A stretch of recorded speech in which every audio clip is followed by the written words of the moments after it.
So welcome back, everybody, to the Agility Transformation Podcast. I'm here with Mhley, who is an entrepreneur who just retired from 21 years in the Navy and has been spending the past year developing his own business around helping vet and military spouse-owned businesses become more resilient, and also a business, I believe, around organic waste management. So thank you so much for being here, Mark. And how about if you give an even better introduction of who you are and what you do? What, Kelly? That was a great introduction. Thanks for inviting me to the podcast. And it's been a pleasure to get to know you as well in the last few weeks. So I don't have too much more to add to that, although I can add certainly to how I have gotten to where I am. I served in the Navy for 21 and a half years, started my career after graduating from the Naval Academy in 1996 and flight school in 1998. I started off by flying the F-14 Tomcat off carriers, made a couple deployments to the usual hotspots of Iraq and Afghanistan, became a Top Gun instructor in the middle there somewhere, and would take a break, go to Auburn for grad school to study international relations. And then eventually, after a long, hard deployment in Afghanistan in 2009, would decide to take a step away from naval aviation and go work for a Navy SEAL team, which would be a very formative experience in my life. Certainly, conversation today.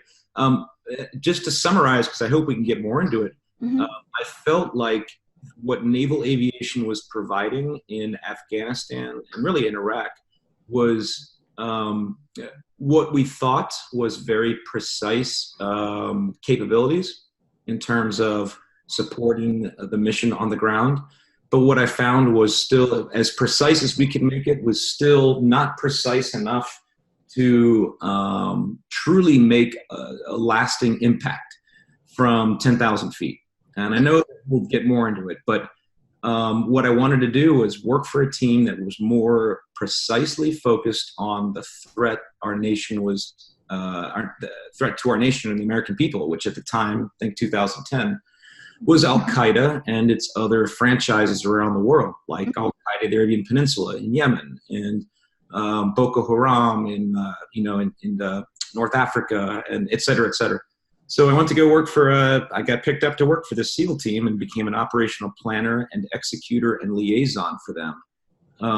And really there I applied all of my experience and knowledge in the conventional military world to the very unconventional special operations world.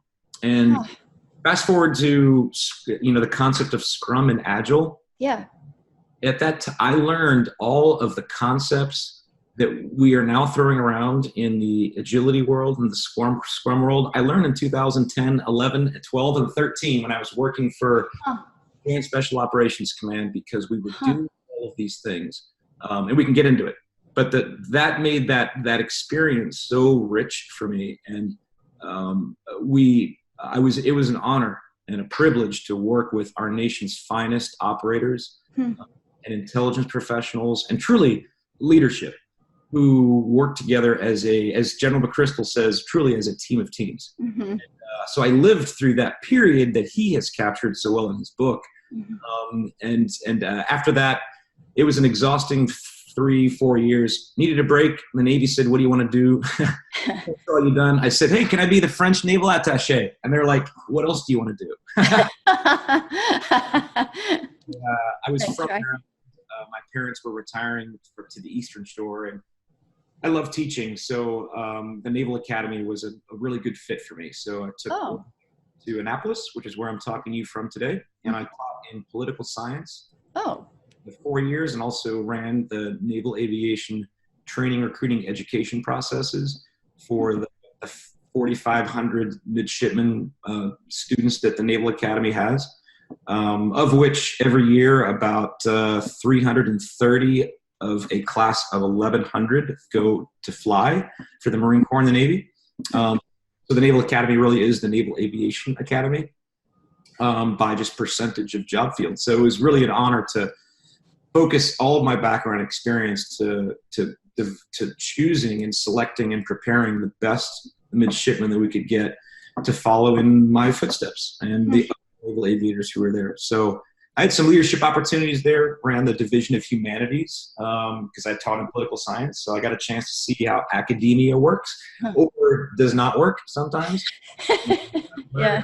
Go through that experience as well. So I retired from the Navy in November of 17 and launched myself into entrepreneurship. So I'll pause there and kick it back to you because I know we'll get into that whole transition for me. But yeah, thanks for letting me give you a long-winded biography.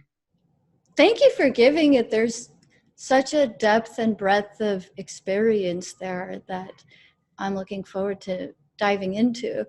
And so, the purpose of this podcast is to explore how to help transformation be sustainable. And one reason that I was really excited to interview you is because my dumb guy person on the street impression is that the military is doing a better job at making transformation sustainable than business. And business would love to do a better job because typically we see agile transformations that sort of start with a lot of energy, and maybe they even go through, like one client of mine just went through 2 years of creating a new operating model. And I was in a meeting yesterday where some of the senior leaders were literally yelling, not at me, but yelling, we're in our new operating model, we're supposed to be agile, but we're seeing the same behaviors as before, like guarding resources, we don't want to share, working in silos, kind of the opposite to what you described around General McChrystal's team of teams. So maybe that's one entry point for us to dive in. Why did you say you were doing all the agile stuff already with the SEALs? I'm so curious around that. What have you seen around making behaviors sustainable versus they just sort of fade away? Yeah. Wow, that's a lot to unpack. I know. But that's the crux of the challenge. That's the crux of the challenge that corporate America is facing today, right? Yeah. Is both how do you crack the agile? That's not just the agile nut. It's how do you weave in innovative practices and make them sustainable across your company, your corporate family, the people, the processes, the whole gambit of who you are. It's hard. So you have my wheels turning on this because I don't think there's any one thing you can point to that explains why you think, and I think, the military is better at being agile and transformative and innovative than corporate world. Frankly, there are times where I think it's the exact opposite. Oh, okay. But but I think at the corporate level, the Department of Defense can be very non-innovative, can be very, it can very much lack momentum to change. It can very much lack transformation. However, at the operational level, which is I think what you're talking about. I'm talking about both, actually. Sure. And I think that at the operational level of the military, I think relative to the corporate operational level, yes, we are very agile by structure, training, culture, and ultimately execution. But why structure? Isn't the military pretty rigidly hierarchical? You're smiling, you know where I'm going with this. I do, but here's the big difference. Yeah. Is that how many corporations rotate their people from job to a different job every 24 to 36 months? Good point. Interesting. So in that hierarchy of leadership, sure, we have a pyramid approach to leadership, and that's a very simplified way of explaining it. Yeah. So what's different about the military is its approach to manpower movement. We have the same hierarchical culture as any corporate entity, but everybody in that structure, from the chief of naval operations and the chairman of the Joint Chiefs of Staff, all the way on down to the newest ensign or or seaman recruit is going to change jobs every 2 to 3, at the most 4 years. What it does is it allows the military to move talent around to disperse this training that everybody is provided across the fleet, which allows us to standardize our approach to so much rather quickly. It also allows us to prevent certain organizations from becoming stagnant or just poor performing, because you're going to eventually rotate innovators and higher performing people in there. At the same time, your higher performers don't just all sit in one spot, you rotate all them around. So the rotational approach to manpower in the military is a very innovative solution to our need to produce a standardized approach to business, to make sure that we had a level operating field across the organization, and also creates a rather exciting environment for people who, like us, we want to change every few years. We want to try something harder and different. And so it's a way to solve all those problems. Corporate America can't just adopt and put in place into their structure, but it's something they need to think about, is how they are they're enabling people who want to move to different challenges, but also how they need to prevent pockets of stagnation and pockets of innovation from remaining in those locations in their corporate entities. And they all have them, the strong performing unit and the poor performing unit.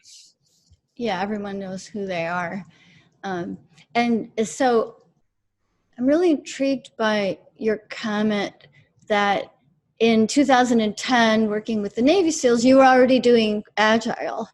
And and I'm so interested in the behavioral change and how to help that stick. And obviously that was happening with you and the SEALs. So in what way were you doing Agile already in 2010? And what are your thoughts on like how to help teams actually adopt the behaviors versus just sort of talking about the behaviors? So I think we need to agree on what our definition of Agile is here, right? Great. Let's ask the guy who has no Agile certifications or Scrum certifications to define agility and Scrum. Okay. So this is my favorite part of this. Okay. So as I understand, the big heads explain what is Agile. Right? This is a nod to Nigel Thurlow, right? And Rivera. You know, the act of being Agile is being able to rapidly iterate your production processes to incorporate a feedback loop in order to produce what the customer wants to achieve higher rate of success. Okay, so to me that's a quick, easy sentence that is certainly could be added to explain what Agile is. But I agree with that, by the way. And I do have a bunch of those boring certifications, and I really like that definition. Maybe now that I've said that sentence, I can get a certification for it. So okay. As well. That'll make Brian Rivera and Nigel laugh. So yeah. So, you know, and Kelly, it wasn't just the SEAL community. I think the reason that I will tell you, the reason that SEALs hire naval aviators to be their operational planners is they have the same perspective on agility. But how so? Well, the Navy SEAL isn't going to tell you that because they're like, well, I don't know what agility is. What do you mean? What they're going to say is like, no, you F-14, F-18 strike fighter aviators have the same time on target approach to mission planning. And you have a common warrior ethos. Do you want to come work for us? So that's how the conversation is. Interesting. Or in the agility world, what that translates to, if you have the agility translator, is you have the same ability to rapidly turn the corporate intent and available resources, and to plan a complex operation in the allowable time, and to take changes along the way during the planning to produce a plan, to brief the plan, and then to execute the plan, knowing that contingencies are going to pop up the entire time, and we will have briefed those contingencies, and we'll deal with them the best we can. And you know what? Sometimes 70% is all we're going to achieve. And if we need to achieve that other 30% to get to 100%, we're going to go back, we're going to fix it, and we're going to do it again the next day. And we're going to do that iteratively until we succeed. That's really what the Agile, how the Agile and the SEAL, the special operations community would come to agree with that concept. Now, that's how naval aviation works. It is the PDCA cycle. Mm-hmm. Plan, do, what is the C? Check, and then act. Yeah. So we plan it. We take the commander's intent. We plan the mission. With all available, with the available resources. We do it. We come back. We literally go down to the ship's intelligence center and the carrier. We share our videos and our tape from the flight. We tell them everything we experienced. Check. They send that back to higher headquarters, and then we as aviators go back to our little briefing room on the ship. It's called the ready room, and we spend an hour debriefing the evolution, so that we as a group are better prepared to do that same kind of mission better the next day. That is Agile. And that is really, it's Scrum, you're just not developing software. So it's the same thing. So that's the approach that I took to the special operations community. And it wasn't like anything new. That's why they hire us. Mm-hmm. As aviators, strike fighter aviators, is that we have that approach to doing business. And so there, I just simply applied that same PDCA Agile framework to everything we were doing, whether it was planning a hostage rescue out of Somalia or trying to, trying to remove an Al-Qaeda threat from the desert of Yemen, or we were organizing ourselves to capture Osama bin Laden. We apply the same basic planning framework. Can you think of a true life story that's, of course, declassified that you could tell in which you did the PDCA loop, something changed while you were trying to execute, and then how you adapted?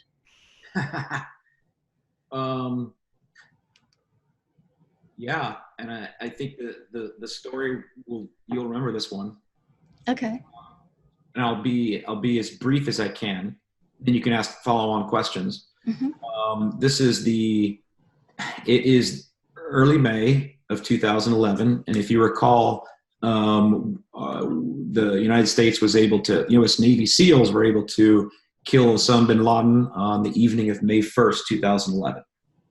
So while that was occurring, I was actually aboard a ship, the USS Boxer, in the Gulf of Aden, which is, for the geographically challenged, it is it's in the Arabian Peninsula off the coast of Yemen. So think between Yemen and Djibouti, Eritrea, that area of the world.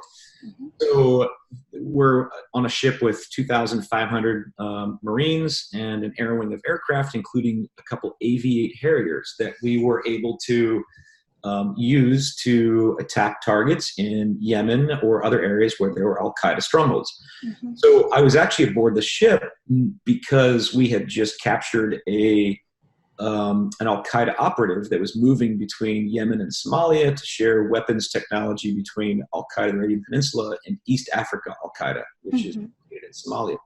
And so we have this guy aboard the ship. Most of the sailors in the ship think he's a pirate, just so he can maintain some operational security. But he's actually a relatively knowledgeable and seasoned Al-Qaeda operative. He's on your ship?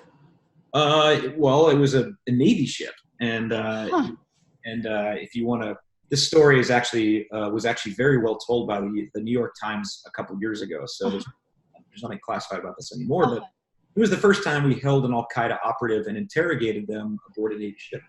I was out there to coordinate the interrogation, really the exploitation of that individual. Exploitation meaning take advantage of all the information he wants to share with us so that we can turn it around as rapidly as possible to attriting the Al-Qaeda network throughout the entire theater. And I'll tell you that interrogation isn't like what it is in the movies. This individual only sees one person, and that one person is highly skilled in his craft. Okay. And he's his best friend. So and rapidly, sorry? he becomes his best friend. Oh. So this individual, his name was Mhley Borsami. You can Google his name, read the New York Times story. He was a kid. He was in his 20s, English trained. I think he went to the University of Manchester. So he spoke the Queen's English. And he quickly realized that he was not going to be let go. And he quickly turned on Al-Qaeda and shared a treasure trove of information. Huh. I won't go into all the details. So while we were out there, we began orienting, a whole bunch of assets in the area to deal with all the information we were collecting, and including launching strikes on different Al-Qaeda targets. Mm-hmm. He was sharing us and where the leads were taking us, et cetera, et cetera. Well, 3 days after the attack, the mission to capture, kill bin Laden, this is May 4th, I had been out there for maybe 7 days. The majority of my effort had been on coordinating and organizing the interrogations, just the resources to support this interrogation team, which were highly trained individuals who didn't need much of my help, so trust me. But what they did need was help with hey, how, living on a ship and integrating the Marine Corps, and what happens when they sound the man overboard drill. So basics. So I was their handler, really, but I was also there to update my organization on what they were doing every day. At the same time, we were ready to leverage the Marine Corps assets to strike as necessary emerging Al-Qaeda targets in the area. And on May 4th, the opportunity arose, and we were not prepared for it. Thought we were prepared for it, but we weren't prepared for it. So what happened, and I'll be short here, was a preeminent leader of Al-Qaeda in the Peninsula, a gentleman by the name of Anwar al-Awlaki, who was actually an American Yemeni citizen, was popped up on the intelligence collection network. So he's basically known to be in a vehicle to a high degree of certainty. And I get a notice on my laptop, hey, we have confirmation that Anwar al-Awlaki's on the move. Launch the Marine Aviate Harriers ASAP. That's pretty much what it looked like. Wow. Okay. So I'm on a warship. The Marines have a standing 60-minute posture where they will tell you, we can do anything you need within 60 minutes. I'm like, okay. So the Marine Harrier pilots, I know who they are on that window. I get them really quickly. Those are the first guys I grab. I'm like, hey, this is what I know. Check a look. They're looking at my laptop. We are watching the video of the vehicle that we are being asked to go strike. That we just cut the planning loop by 10 levels by just having them come in the room and look at the video that they're actually where it is, lat longs. They're studying this. They can see it's like launch ASAP. Mm-hmm. So they're immediately plugged in, locked in, see what they're doing. And at the tactical level, operators knew exactly what they needed to do within 3 minutes. So then I notify the leadership. Hey, Colonel and ship captain, Colonel of the Marine unit out there called an expeditionary unit. The task force has asked us to launch 2 Aviate Harriers to interdict Anwar al-Awlaki ASAP. What the organization immediately did was it went into its 60-minute planning cycle. Interesting. Okay. And what did that look like? Here's what it looked like. It looked like a corporate meeting where stakeholders were brought in to talk about the weather, the ship position, what the menu for evening meal was, how the things that might be impediments. And it was I'm joking about the meal, of course, but it was immediate. They took probably 30 minutes to organize this meeting. And then when everybody got into the room, this very cramped room, it was a review of most everything we already knew. Here's the intel that we have. And I was thinking, I just gave that to those guys 25 minutes ago. And then here's the weather. Those two pilots know what the weather is. Here's what the ship is. The pilots know where the ship is. And anybody have any concerns? Well, I'm not sure. What's the rules of engagement like, sir? This is Armor Alaki. He's now the #1 threat to the homeland because we just killed him last week. And he's driving away while you guys waste time. We have a limited window. Now, I don't want to, of course, throw the Marine Corps or the Marines that day in the bus, because what they were doing was executing their agreed to framework of response. Okay. And I was reminded a couple times, our contract with you is 60 minutes to get aircraft off the boat. And they were like, we are going to do everything we can do to minimize risk, but we have to get those aircraft off at 60 minutes, right? I'm like, those pilots were standing next to me within 3 minutes. So unbeknownst to the leadership, maybe it was known to them, the 2 Marine pilots actually had run to the flight deck and skipped the brief. They weren't even in the brief. So they understood the importance at that tactical level. And they started up their jets. So I was expecting them, and now what I now know is that they weren't going to get airborne until that brief and everybody was on the same sheet of music. But what was not planned for, I should have known, was that one of the AV-8 Harriers couldn't start. It had an engine malfunction. The other AV-8 is 100% ready to go. So as we finish this brief and we walk back into the intel space where my laptop is, where I can communicate, I have all the intel, the word comes to us that one of the aircraft is down. You can't fly. I turn to the Marine Colonel and I say, sir, can we launch the single AV-8? We're running out of time. And he goes, I will not send one AV-8 over into Yemen at night. He's like, I won't do it.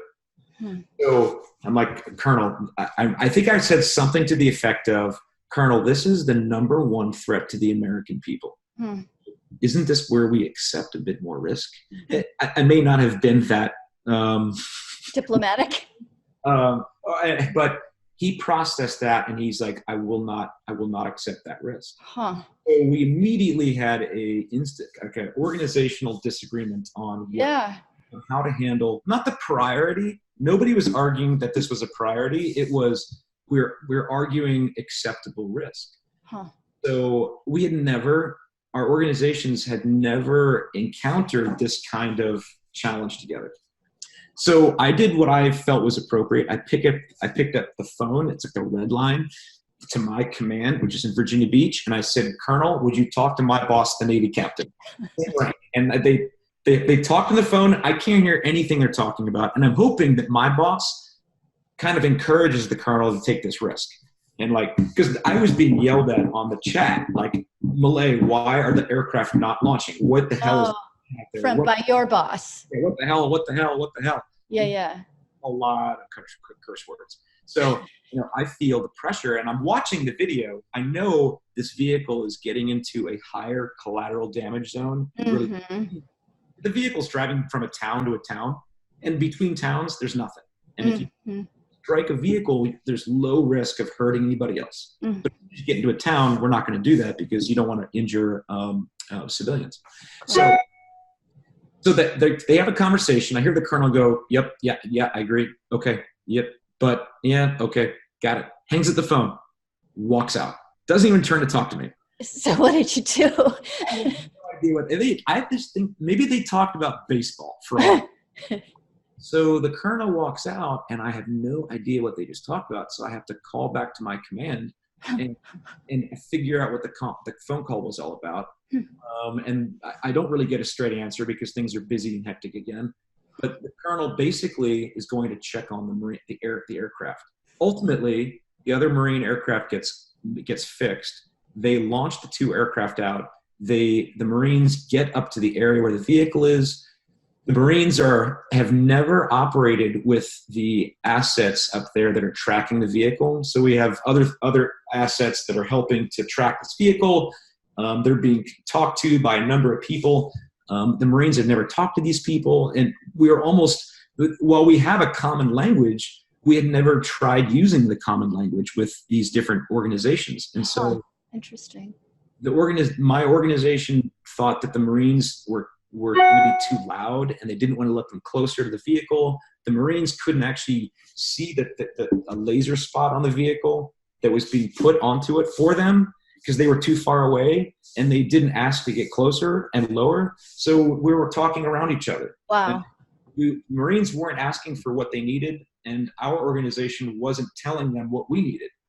So no one was being proactive, and as a result, the Marines never saw the vehicle that night. And in a volley of hellfire at the last second, we were able to blow the bumper off this pickup truck, and we missed Anwar al-Awlaki. Wow. And I didn't sleep for the next week after that whole event because I felt that I personally had failed and let the organization down. I felt that I didn't know enough and that I should have. I felt, I, as a naval aviator, am programmed to do my best at fear of letting my friends down. I feel I let my friends down that night, my network down.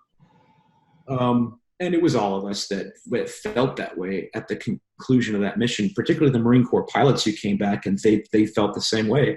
But we learned a lot that night. What did you learn? What did you learn? Oh, so what we learned comes down to the famous phrase, fail to prepare, prepare to fail. What we didn't do, we had never trained to end-to-end. We'd never end-to-end trained the entire process of that mission in just a benign training environment. We had never tested the Marine alert launch process to see. I was surprised that they had needed to do this brief. I'm like, what are you guys doing a brief for? Why don't you just send these guys airborne? Because that's how an aircraft carrier would do it. I didn't know the Marines have a very different doctrinal approach to contingencies like that. So if I could bounce in with a question, fail to prepare, prepare to fail, and you're talking about planning an operation like that from start to finish. Mm-hmm. But I think the thing you're also talking about, correct me if I'm wrong, is joint planning between your organization and the other organization. There's so many parallels there to corporate and agile because people talk about silos and, we do the thing, but then this other silo, say security or whoever, they slow us down, or legal. And what you're talking about is how do you get out of the cluster and help the different organizations not only just align around a common mission, which is get the bad guy in this example, but actually plan that collaboration, including what are the behaviors and success signs, if I'm hearing you correctly. You know what, Kelly, you're going to love this, but so we triaged, I should say we debriefed that entire event, right? We collectively, and this is much broader, decided that in order to prevent failures from happening again, we need to train and prepare. We need to better understand each other's capabilities, limitations, train together, have organizational understanding, so that the next time something like this, the contingency pops up like this, or rapid reaction pops up, we are a much better tool to respond, to be more agile to respond, right? So, we then created a training program that would start there with that event, and then it would broaden to touch every deploying Marine Corps unit with the special operations community. Is that right? You know what we called the training? What? Agile Quest. Really? What a coincidence. It just warms my heart because that's exactly what we needed to be. We needed to take these high-performing teams, but we needed to make them more agile.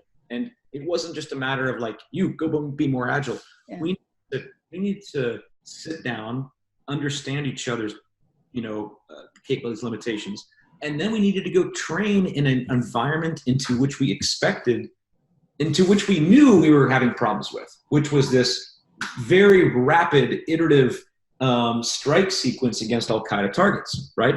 But how did you simulate that? Because the key words you're saying that are standing out to me are trained in that environment. I've given countless workshops where we're in the workshop and everything's beautiful and fairies and Disneyland, but Yeah. they, at the end of every workshop, they're like, can we have more examples related to our industry and what we do? And totally fair. And what I've learned recently in cognitive science is people actually don't learn, maybe less than 1%, unless it's not only in their context, but they can also construct both their own learning and their own behaviors in their real environments. So yeah, how did you kind of simulate that? This is a model of operational training that the Navy Marine Corps used every day. In fact, right now, as you and I are talking, somewhere in some dark spot in the world, there are carrier aviators who are doing training off a ship. And they're likely located near a combat zone. Mm-hmm. So wherever we are in a combat theater, we are constantly doing training for all of our mission sets. And that's just the culture that we have. Now, that specific event, how we handled it, we literally a couple days later, we moved the ship not 50 miles closer to the Djibouti, which is a country we have bases in and we operate out of. Mm-hmm. And we literally put the same Aviate pilots into a training range in Djibouti in their aircraft with the same people that were helping out that night that we couldn't solve that problem with. And they basically conducted a similar style strike with no weapons, just everything simulated, onto a random vehicle driving down the road in Djibouti.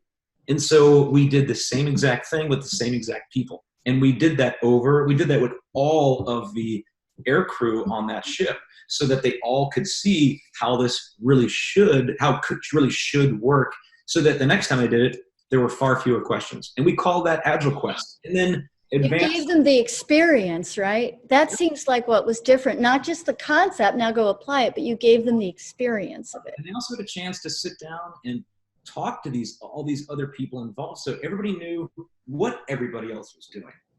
We didn't train them to be cross-functional in that sense of Agile, but they knew what to expect from people, as opposed to that night where they didn't even know who people were. Who's this person talking to me? Oh, interesting. That's quite a difference. I don't even know who these people are. So yeah. Explain that. And then we took that framework back to the States. And before a ship like that deployed, we would actually send them up. We did this in Virginia Beach. We would literally have that ship sit 20 miles off the beach, and we would run a vehicle around town, and that was our target vehicle. We would do the same things. We would do some signals intelligence collection on that vehicle, and we did the end-to-end processing so that the Marines and the Navy could see how the special operations community does this very precise targeting. Interesting. And they were exposed to the whole end-to-end process that in the special operations community at the time they called the F3EA cycle, which was find, fix, finish, exploit, evaluate. Okay. This is all like PDCA, right? Yeah. It is PDCA. It's just differently named. Yeah. But we introduced all the players who would see that and what do the steps mean? And what Agile Quest did is it brought organizational understanding, but importantly, it brought organizational trust between organizations that typically would not operate with each other. And when I learned that night with that Marine colonel sticking his finger in my chest, telling me that he was not going to accept that risk, was that he not only was not going to accept that risk, he didn't trust my organization's assessment of the risk. So we didn't have an understanding of risk. And Agile Quest was focused purely on leveling that playing field, both at the organizational leadership level, all the way down to the tactical operator level. And it still is occurring today. What did Agile Trust do differently to raise that level of trust between the two organizations? Because often in Agile conversations with companies, I hear people say, we need to trust each other more. And then I look on the other side of the room and the body language is no effing way am I gonna. So what did that operation do differently? Yeah. So how do you do that? So here, I'll give two ideas, and we could probably brainstorm 10 more ways this worked. But the two ways we built trust. One was opening the kimono. So by opening the kimono to your organization's capabilities, but also your limitations to another organization, and really bringing them into helping them understand your mission, your capabilities to achieve the mission, but also your limiting factors, which is why you're approaching them for help. That organization is far more likely to trust you as you open your kimono and reveal your weaknesses. What do we call that? Transparency. I thought you were going to say vulnerability. Through transparency, transparency reveals your vulnerabilities, but transparency in this case built strength. Because so that's like a cool idea, but if I put myself in their shoes, it's like, woo, I don't know if I feel safe about that. You know, I don't want to look bad. So how do you do it? How you do it, Kelly, is you approach them, and this is the job of people like me, is like as a liaison from my organization. This is a special operations unit. They're Navy SEALs. They don't speak Navy speak. They speak special operations speak. There's someone like me who's a naval aviator. I speak Navy speak. I also speak Marine Corps speak because I fly with Marine aviators. They don't send Navy SEALs to the Marine Corps to go broker this trust and understanding because they don't speak the same language.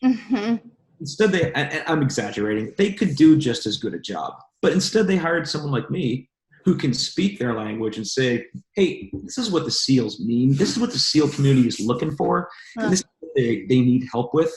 You know, they need help with the things that you guys have, which is you guys are really good at, like, you have fixed wing aircraft. You have a bunch of highly trained operators who are great at recovering downed aircraft, at embassy reinforcement. Give them a list of things the Marines are great at, but that's what the SEALs don't have.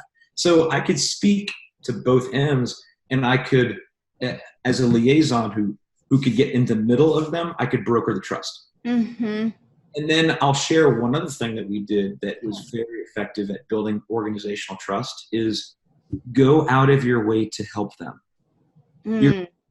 You're quickly going to realize what their issues are and what their limitations are, or a contingency is going to pop up that they're looking for help with. And your organization has that capability. And go out of your way to get your organization to provide the help they need. And if it just happens once, you'll be blown away by how quickly they'll begin to support you too. Because that's what a team's all about. And you've got to give some of your resources to them if you want them to give resources to you. It's only fair. It's only fair. No, exactly right. Reciprocity. That's a process of building trust. Like you say, telling people start trusting each other. No, that doesn't do anything. It's a slow process that begins with mutual understanding, opening the kimono, being transparent, being vulnerable, like you said, building strength through that transparency, and then showing acts of trust. And in my organization's case, an act of trust was sending someone like me out to their unit. You're not just using Slack to tell them what you need from them. I mean, what kind of trust building is that? Nothing. Send one of your best guys or girls out to that organization, have them camp out in the organization C-suite so that, until the thing is done, Yeah, it's such a different approach. And I'm also curious to ask, how did you move from all of that, including your entire military career, to building a company around waste management and supporting businesses owned by military vets and their spouses? And my real question is, what did you harvest from your experience in the Navy to then sow and grow in your current business initiatives? So when I got out of the Navy, just a year and a half ago, I was in a hike in Idaho with some friends, and around a campfire one night, I decided that I need to think about 3 things I want to focus this next phase of life on. And with their help, I realized that something I'd been thinking about for a while was getting into sustainability, and in in an environmental sense. Mm-hmm. Sustainability is a broad concept, and I thought I'll figure it out. But sustainability is the industry. Number two was If I could ask you a question around that, what do you care about around sustainability? And the reason I'm asking is because I'm really passionate around that as well. My daughter actually works for Greenpeace. She's a strategist on the oil team, and I feel like it's one of like the number one topics for the planet today. So why do you care about sustainability? Well, so during my entire Navy career, I saw the importance of sustainability on multiple levels. At the level you just mentioned of kind of like environmental climate sustainability, I see our Navy reacting now to the effects of climate change and the instability it's bringing every corner of the earth, from Arctic melting, creating thinner sheets of ice that Chinese icebreakers are beginning to plow highways through for Chinese shipping. How that's going to tilt the world's balance of trade, and our Navy's not prepared for this. All the way to, gosh, you look at the migrations out of the Middle East over the last 2-3 years into Europe. And I've read some fascinating reports of how much of that is actually drought and farming stagnation caused. The whole Arab Spring is purported to be a result of a single guy who could no longer farm, who's trying to peddle his wares in the street, which you could trace back to climate change. Now that's more anecdotal, but I think that we both could come up with dozens and dozens of examples around the world of how just climate change. I'm not talking about who's causing it, but just climate change is a great number of national security concerns in the United States. And I've been watching these my entire career. It's never been lost on me that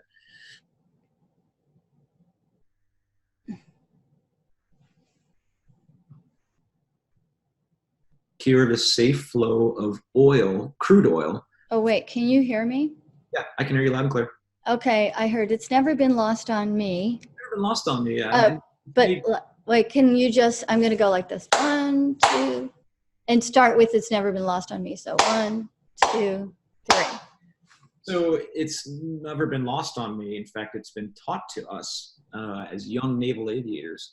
The reason that our American Navy is so involved in the Persian Gulf, the Arabian Sea, is to ensure the safe flow of crude oil from our Saudi and even Iraqi partners to the Japanese and European oil-consuming markets, and that happens safely. Our job there is very tied to the fossil fuel dependencies of those major economies, and so to be in the Navy and not pay attention to issues of sustainability are huge. And then talk to any number of family members of the dozens and dozens of Marines or Army soldiers who were killed in convoy operations in Iraq, or let alone Afghanistan, that were hauling heavy fuel oil deliveries to our forward operating bases.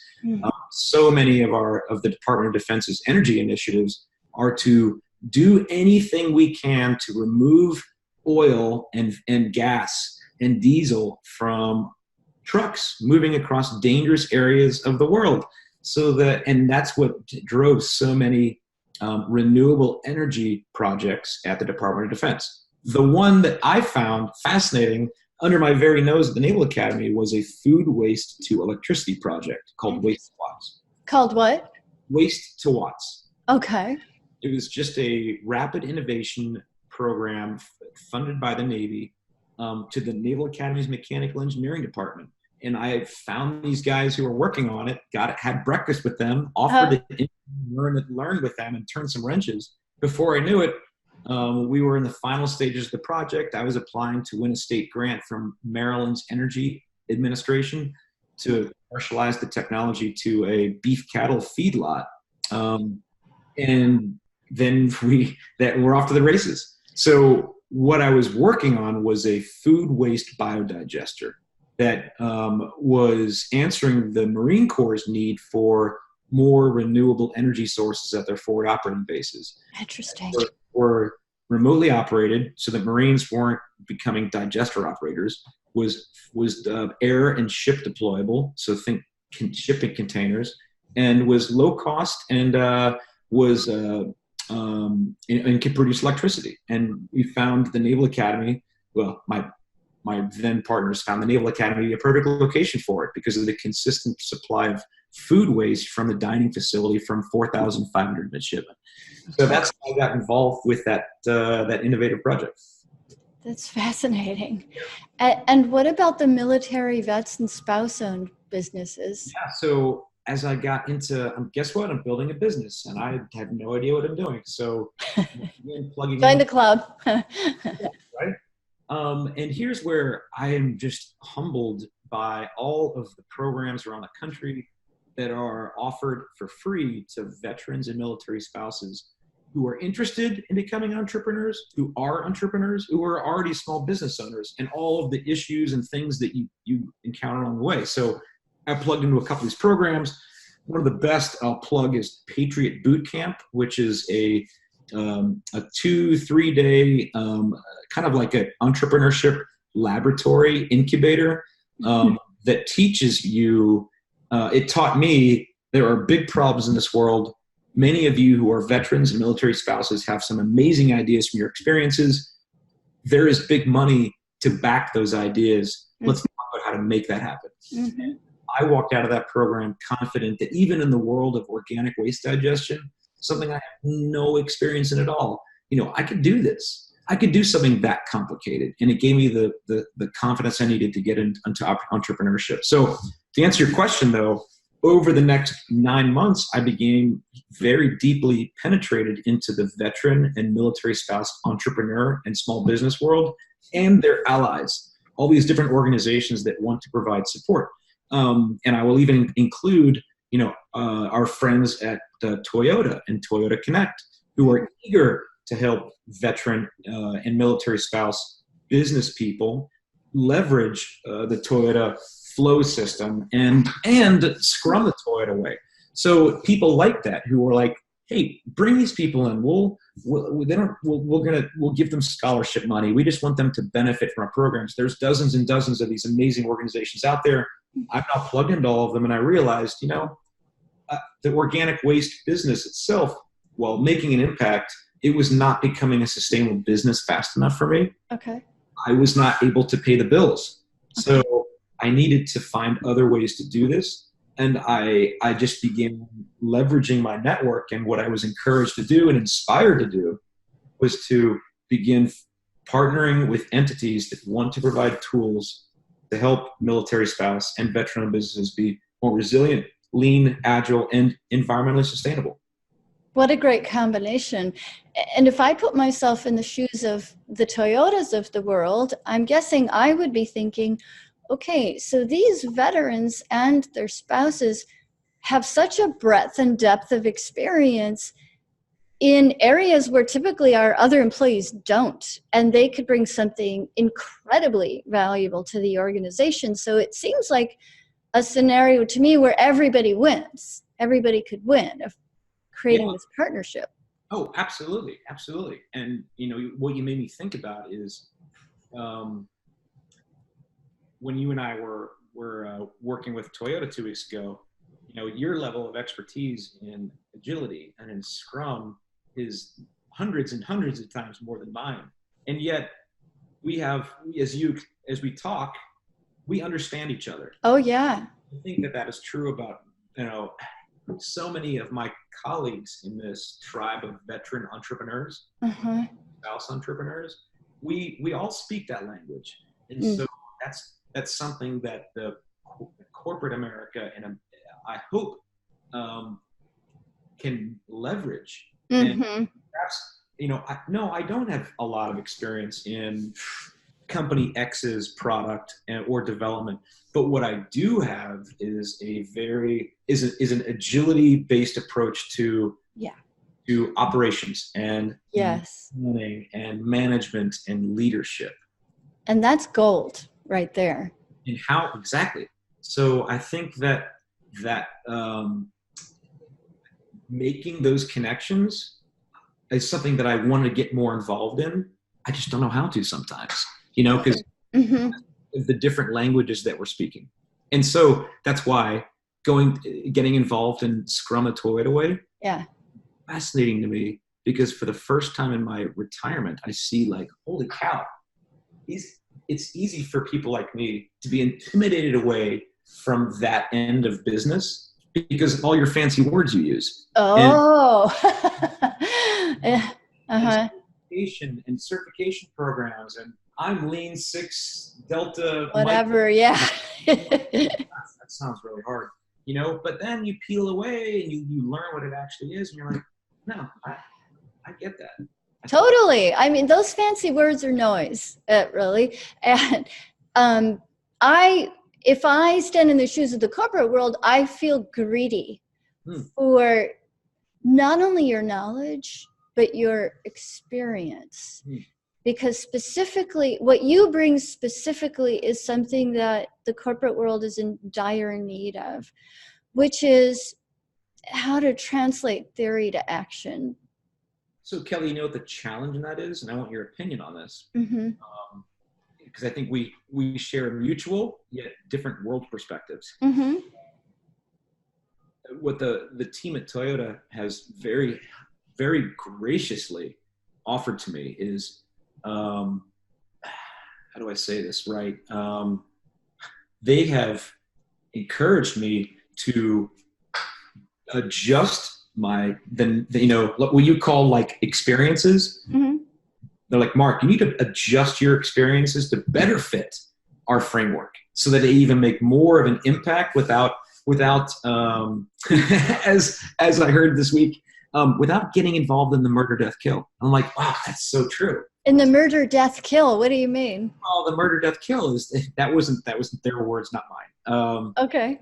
So it was that, and I've heard this from other people well beyond Toyota, is that in corporate America, there is a hesitation to engage, I would say, combat veterans, and bringing their experiences in and leveraging their experiences into the corporate world because of they're not sure what they're going to get.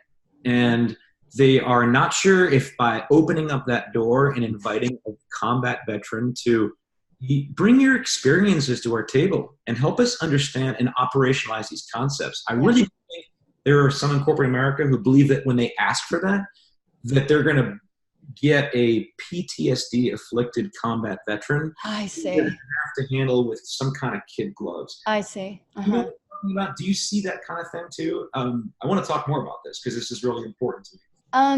What I do see is in corporate, mostly what I've seen in corporate is they want to benefit from the experiences of veterans, but they make it kind of I bumped my microphone. They make it a kind of a big upfront thing, like, do we make this big move of, say, hiring them or not, versus let's try a small experiment. So it's that same thing of plan, talk endlessly, do, check, act, instead of plan, do, check, act. Like, what if we just had Mark in for like one meeting, or a workshop, or to your point, what if we open the kimono enough for us to still feel safe, but enough for us to see each other a little bit and start talking about what are your top strengths? What's one thing that keeps you awake at night? In terms of the PTSD thing, I haven't seen anyone in corporate, or I haven't heard anyone express that concern. I'm guessing since you mentioned it, it's out there. And PTSD is a real thing, but that's a pretty big assumption as well to, one, assume every veteran has PTSD, which I'm sure a lot of them do, but also to assume that it's not treatable. That's the challenge. And I want to just jump in. Go ahead.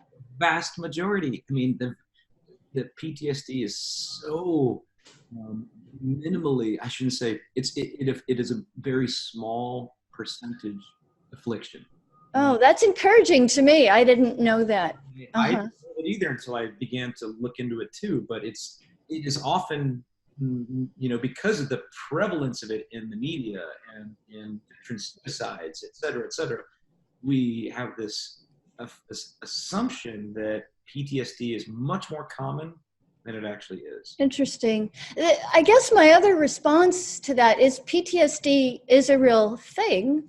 It is a real thing. Absolutely. And my approach, I'm a professional coach as well as an Agile coach. And so my approach to coaching is that the coachee, whether it's the company or the team or the person, that they're already naturally creative, resourceful, and whole. Yeah. So if there's some form of PTSD in the coachee, like if someone in the group has PTSD, I'm actually going to trust that experience. And I'm going to ask trust-based questions of the PTSD experience, like what does the PTSD survivor, not victim, survivor know that this organization maybe doesn't know, but they need to know? And so an example that just off the top of my head is that what a lot of companies today are starting to realize, but maybe don't yet fully realize, is that we're in this digital revolution. And companies that do not figure out how to not only survive, but thrive in this digital revolution, they will die. Right. We know that today. We know it. Now, many companies don't, and I see them operating in the old ways and not knowing that. So that's a piece of wisdom, actually, that PTSD can bring. Like, you will be in a traumatic situation unless you change the way you work. That's a great analogy, tremendous analogy. And I wonder, I'm going to have to research that, because I wonder if there are actually organizations that are leveraging those that have that affliction to actually help. Interesting. That's fascinating. That's right. Look, both look that up. I'm fascinated by that too. I've got some friends who work at Walter Reed in that world. I think it's called the National Intrepid Center of Excellence, who are involved in this every day. Interesting. They have the pulse on, the realities of PTSD, but also the realities of just like managing, combat and really workplace-induced emotional and trauma in today's service members. So I'm going to have to reach out and see if they have an idea if that actually is occurring. Very important work. And I also believe we have a duty to each other as fellow human beings to create a group, a society, an organization that is a learning organization and a healing organization that can self-heal dynamically. And that takes a very diverse background of people, to do that. I've seen trauma from all angles. And absolutely. Who have experienced trauma and who have failed, That brings not only a unique, well, it's not unique, unfortunately, but a very valuable perspective. Because if we go through the mission or the project thinking it's safe, everything's going to go according to plan, what we know in Agile now in the military is that no plan survives contact with the enemy. Right. And so in Agile, we love planning so much that sometimes we plan and replan daily. Yeah, and that's so much of what the military model of PDCA, we just plan, brief, plan, do, check, act, or the OODA loop, maybe? I mean, so much of our planning, and this is naval aviation, but also special operations, so much of the planning addresses potential contingencies. That's so valuable. Potential contingencies are things that we have seen before. You can't cover all 600,000 million of them, No. So down to like, here are the contingencies that I, the briefer, want to talk about today, because these are the things that I think are going to most critically impact today's mission. What we see, well, if we do, we're great because you just talk about them. If we don't see them, it's going to probably be something that touches it or bridges them, And so, so much of how we brief or plan, how much we plan and then brief is contingency based. It's almost like the I remember in naval aviation, we conclude the brief with, let's talk about contingencies. Because now you talk about how you expect things to go. Now let's talk about how I expect this to go sideways. Yeah. And go from there. Yeah. Yeah, interesting. So, gosh, this is such a fascinating conversation and I could keep going, but in respect of your time, I think my final question for you is, what's next for you? You know, that's right now I feel like I'm opening one door at a time, and kind of assessing which doors are leading to making the most impact. You know, I'm not sure where this is all going to go. But I do know that I have really enjoyed the path so far. And I look back and I wonder a year ago, like, I was very deeply involved in cow manure and food waste, you know? Like, hey, how's your shit business coming? Yeah. I've been learning a ton, but I would not be here if I had not gone through that. And I don't even look at that as a failure. I look at it as a great success because while I had to amicably part ways with the guys I was working with, it was only because I just needed to get to an area of impact faster, and also I need to start making money so I can pay the bills. And they're still doing their thing, and they're doing great stuff. But what's next for me is beginning to identify other organizations and businesses who are like-minded in wanting to make a positive impact in the veteran and military spouse business world. And I've identified a credit card processor, for one, that wants to reduce fees, and they're a great partner. And I welcome anybody out there who's a military-owned business, a veteran-owned business, or a military spouse-owned business to contact me, and I can look at how they're processing their merchant credit card and do it more transparently and lower rates than anybody else out there.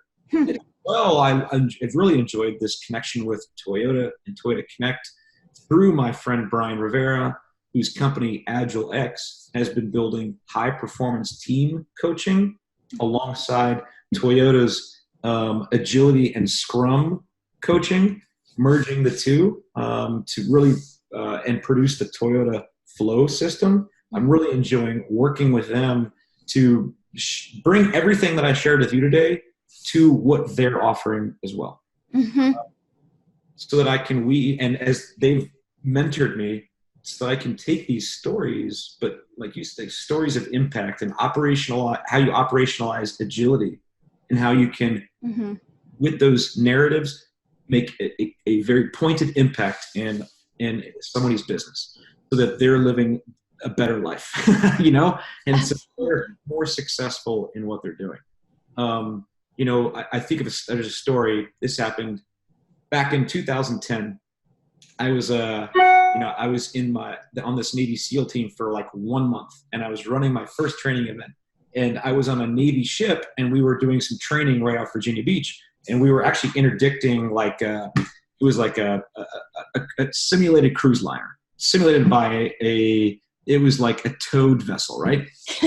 So if this thing's moving south-north, I'm on this Navy ship, and I'm on the bridge of the ship, and I'd been there for a total of like 3 hours. So I'm the brand new guy, not only to my command, but to this ship. But I had immersed myself in what we needed to do. Captain wasn't on the bridge. He was like eating dinner in his stateroom. So I'm watching the bridge crew operate, and I'm watching what they're doing, and I know that we need to come left to a heading of 120, right? I'm like, I know we need to come left to 120. I mean, I know, I can see what's unfolding. So to the officer of the watch, who's responsible for the bridge team, and I say, "Hey, officer of the watch, we really need to come left to 120." The officer of the watch looks at me, looks at the helmsman, and says, "Come left 120." And I'm like, "Okay, good." And we needed to come left because we were overshooting the target. All of a sudden, the phone rings on the bridge. "Yes, sir. Yes, sir. We'll do. Okay, sir. He's right here, sir. Okay, sir. Yes, sir." Hangs the phone. Hey, Commander Mhley, the captain of the ship needs to talk to you. He needs to be here in a minute. I'm like, oh no. Boom, door opens. Captain of the ship walks out. He goes, "You, over here." On the side of the bridge so everybody could see. With my back to the people behind me. And him looking at them, he dressed me down. for shortcutting his chain of command. Oh. And for directing his ship where to turn and not executing the command structure on the ship. Oh, wow. If you want to have my ship turn, you need to come to me. I'm like, culture clash. I didn't know. Your officer to watch here is your represent. I'm like, he's like, get out of here. I want you off my ship. Wow. If you kick me off your ship, you're not going to have a liaison into the entire exercise. You should kick me off. And so he basically yelled at me and dressed me down to assert his authority in his command. I literally went down as I'm leaving the bridge and went down to tell my boss what just happened. I hear the captain turn to the helmsman and say, "Hey, let's come left to 120." I went down, I talked to my boss. I'm like, "Hey, sir, I think I'm getting thrown off the ship." And he pulls down his glasses. He's like, "What?" I'm like, I told him what happened. And he's like, "That's exactly why we hired you." Uh-huh. Look, keep doing that. Keep doing that. That's exactly why we have you here. And I'm like, whoa. Huh.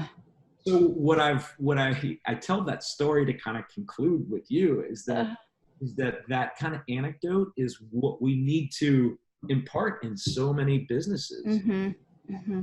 To empower your people to make decisions like that. But you already have in some cases, but somebody has lopped their legs off or intimidated them that they're not going to tell what they know it needs to be done, but it doesn't get done because they have to route it through you first. How do you shortcut that? And like Skipper said, that's exactly why we hired you.